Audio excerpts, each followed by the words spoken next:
लक्ष्मी निवास मालिकेच्या आजच्या भागामध्ये आपल्याला खूपच जबरदस्त असा सीन बघायला मिळत आहे. आपल्याला असं बघायला मिळत आहे की भावना आता कोर्टात चाललेली असते आणि तेवढ्यात तिथे काही गुंडांनी भावनाला किडनॅप केलेलं असतं.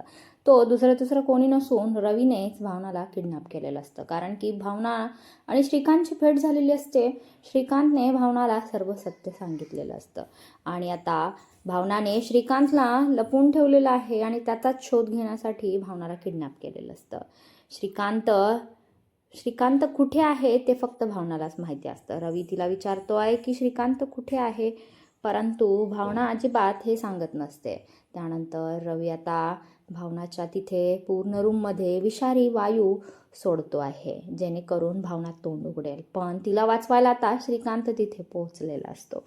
त्यानंतर भावना श्रीकांतला म्हणते की श्रीकांत तुम्ही जावा, माझा जीव गेला तरी चालेल, पण तुम्ही इथे थांबू नका, तुमचा जीव वाचणं खूप महत्त्वाचं आहे. काय आता श्रीकांत आणि भावनाचा जीव कोण वाचवणार? त्यानंतर आता काय रवीचं सगळं सत्य भावनापर्यंत पोहोचणार का, हे पाहणं खूप रंजक ठरणार आहे.